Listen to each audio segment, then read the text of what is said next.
Hey everybody, it is late at night and I am Norman. Tonight we're doing a full review of a great little sci-fi looking automatic watch called the Caliper View. In my previous video, I showed you what it is like to unbox this watch. Tonight we're going to look closely at it. I'll put it on my wrist so you can see what it looks like when you're wearing it. So let us begin.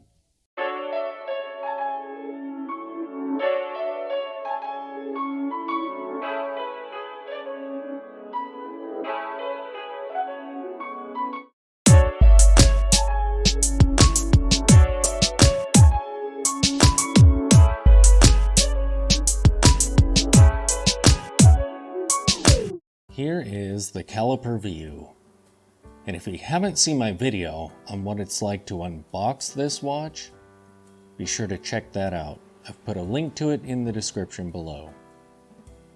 Tonight we're going to be looking closely at this watch, beginning with the clasp, working up the bracelet to the watch itself. So this is a stainless steel mesh bracelet, and it feels really solid. Get that in focus there. It's not light and chintzy and cheap feeling. It feels like it's steel. And there's one side of the clasp.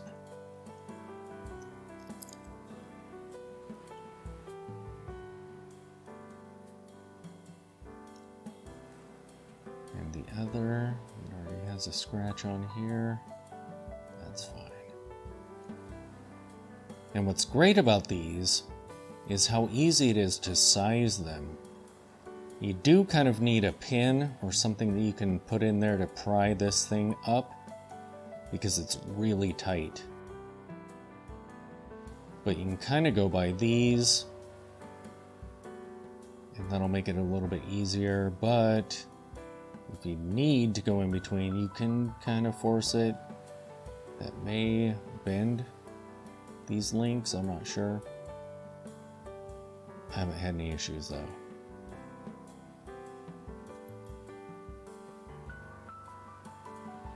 This is 22 millimeters.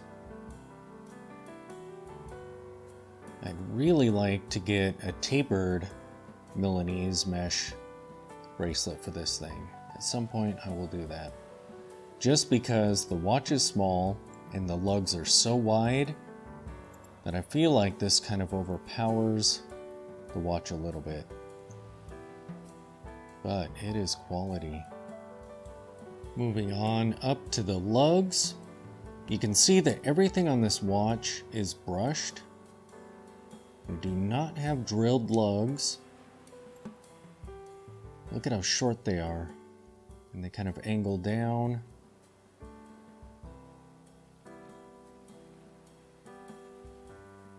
They're very angular, they don't curve much. Looking at the case back, we see a display case back there. That is sapphire. And we have some of the information on the watch there. 10 atmospheres, so 100 meters of water resistant. Not bad at all. That movement looks great, actually. And that is a Miyota movement. I'll go over that in more details when I do go over the specifications. And as you can see, it's a screw-in case back. And looking at the crown, we see that the crown is the only polished part of the watch, unless you count maybe the case back, right there. But the crown also is the only part of the watch that kind of seems a little cheap.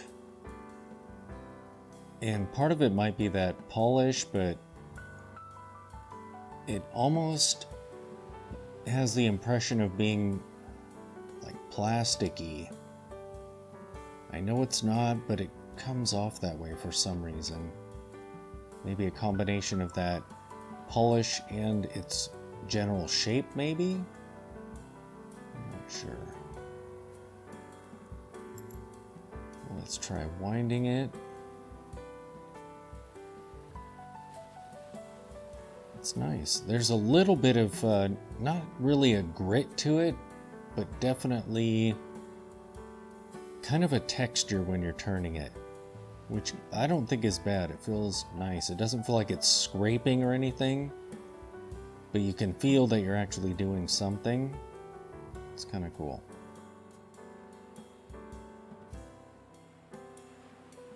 Let's pop this crown out. Nice and easy. It's kind of cool that you can see the crown popping out there. Let's watch. That's pretty cool.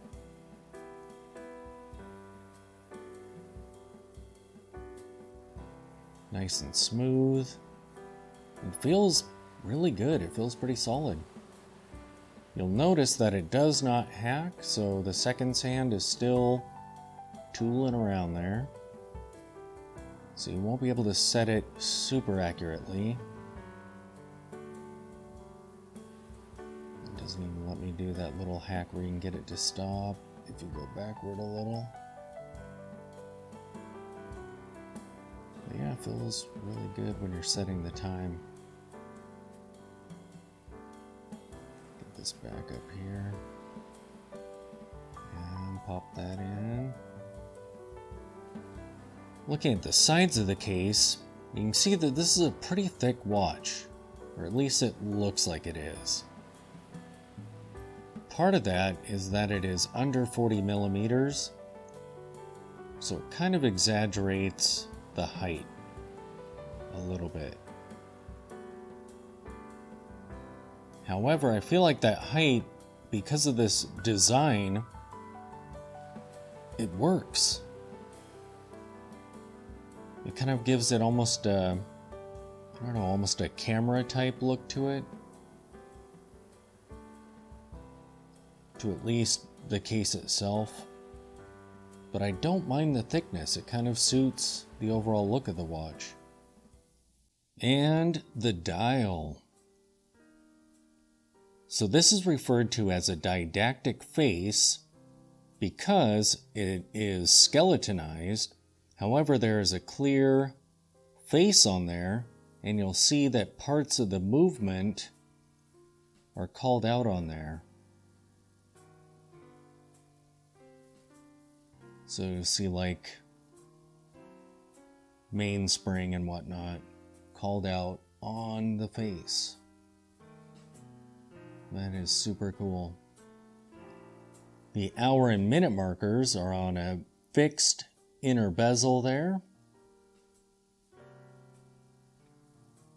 The hands are basic stick hands, and the seconds hand reminds me of auto-inspired watches. The way it's tapered and done in a bright color like that. That is super cool looking, super unique. Now the hands on this watch actually have Lume on them.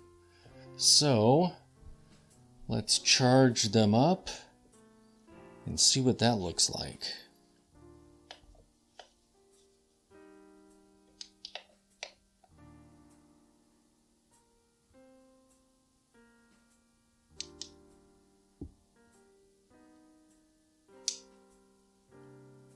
There they are.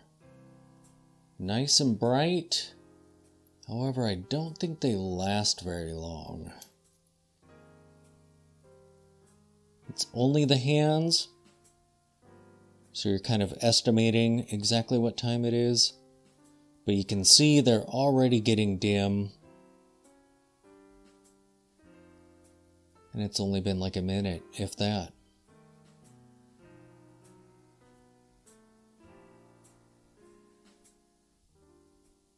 But you do have Lume. As for the specifications on this watch, the case is made of milled 316L stainless steel. It has a sapphire crystal. However, I'm not sure if the back crystal is sapphire. It is listed only as glass on back of case. But we do have a sapphire crystal or stated sapphire crystal on the front. We have 100 meters of water resistance. The case diameter is 38 millimeters. The case thickness is 12.5 millimeters. We have 22 millimeter lugs. And the movement inside here is a Miyota 82S0. Here is the caliper view on my 7-inch wrist. It is super fun, super sci-fi, and yet this is a really tough watch. If you like this look, you could use it as an everyday wear with 100 meters of water resistance. It's snorkel proof ish. Everything is brushed, so it's pretty tough, but you can see that you'll still get scratches on there.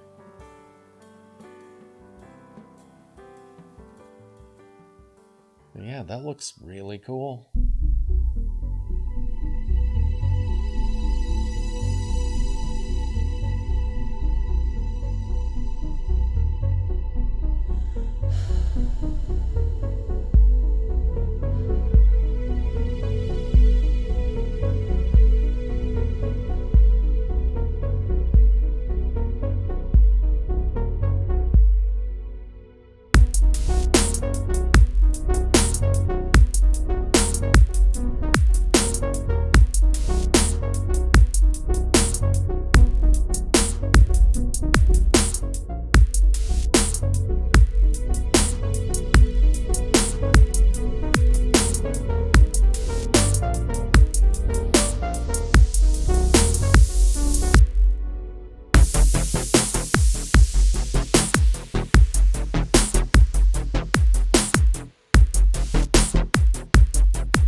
So there you have it, the full review of the Caliper View. If you like the aesthetic of this watch, definitely check out Caliper Timepieces. All of their watches are inspired by precision instruments, just like the Caliper View. Tonight's shout out goes to a fellow YouTuber whose channel is called Talking Timepieces. He has a great video where he rants a bit about silicone, kind of battling a fellow YouTuber that many of us know. Definitely check out that channel. It's super entertaining. Thanks for watching.